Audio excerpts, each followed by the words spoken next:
नमस्कार मित्रों, मैं डॉक्टर IP सिंह धौलपुर राजस्थान से यूट्यूब पर आपसे लिटरेचर की बातें करता रहता हूं।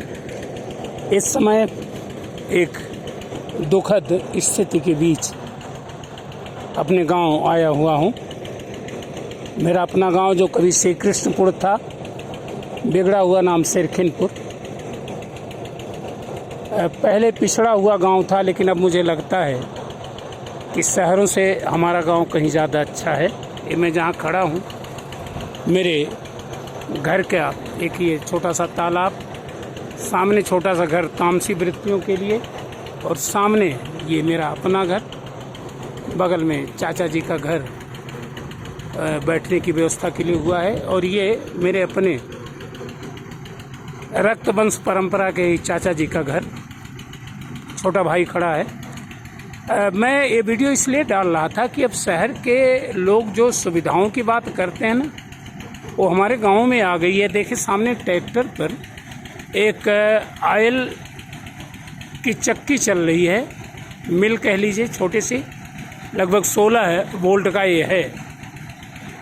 इससे पूछा, बगल के गांव का है, पहले ये तेली का काम करते थे, तो अब पता चला कि घर में जो कार्यक्रम हो रहा है उसके लिए तेल की ज़रूरत है, तो ये घर घर आकर के सरसों दे दीजिए तो तेल निकालते हैं। इनसे पता किया तो पता चला कि साहब आटा पीसने वाले भी घर आते हैं और तेल वाले भी आते हैं। मसाले का पैकिंग शहर की तरह गांव में भी उपलब्ध है।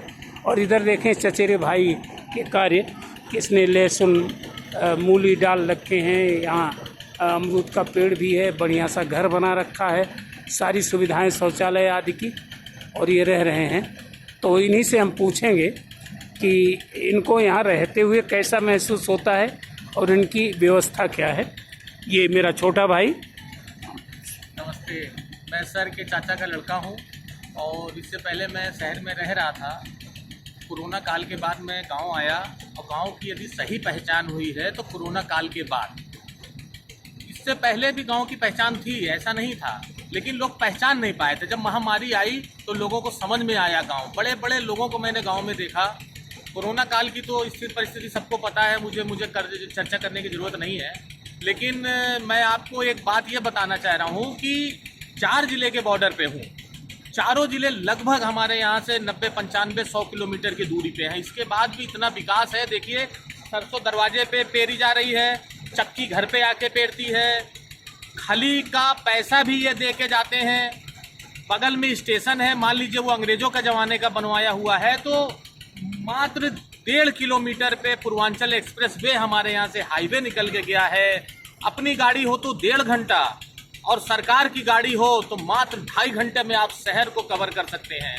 उस शहर में ना जाके हमने अपना रोजगार यहाँ पे किया। बहुत रोजगार है, एक चमक धमक देख के लोग जाते हैं, लेकिन वे 84 लाख योनि के बाद जो जीवन मिला है उसे जी नहीं पाते हैं। शुद्ध हवा आपके सामने ले रहा हूँ, शुद्ध खा रहा हूँ, शुद्ध, ये देखिए आपके सामने मशीन चल रही है। बताइए क्या चाहिए जीवन के लिए? 2 सांसें चाहिए, रोटी कपड़ा और मकान चाहिए। तो आप गांव से संतुष्ट हैं? गांव से मैं बहुत ज्यादा संतुष्ट। बच्चों का भविष्य?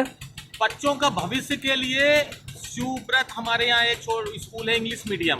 इसके अलावा भी बहुत ऐसे स्कूल हैं जिनकी सुविधाएं शहर की सुविधाओं से ज्यादा है। उनसे ज्यादा हमारे दरवाजे पे यहाँ पे गाड़ी आती है और बच्चों को लेके जाती है, सुविधा से यहीं छोड़ के जाती है। मतलब मॉडर्न एजुकेशन भी बच्चों को मिल रहा है? मॉडर्न एजुकेशन मिल रहा है। और शहर में मैं अभी पिछले दिनों गया था 2 दिन के लिए। मैं बता रहा हूँ, आपको विश्वास नहीं होगा, मैं ये सोच रहा था मेरा काम कितनी जल्दी हो, मैं भाग जाऊं। पहुंचे, इतना प्रदूषण, सर दर्द होने लगा था शाम तक। कैसे लोग रहते हैं पता नहीं। आप लोग गांव पे ध्यान दीजिए, गांव का विकास करिए, जीवन गांव में है। तो मित्रों, मैं आपको एक वीडियो दे रहा था अपने चचेरे भाई के साथ।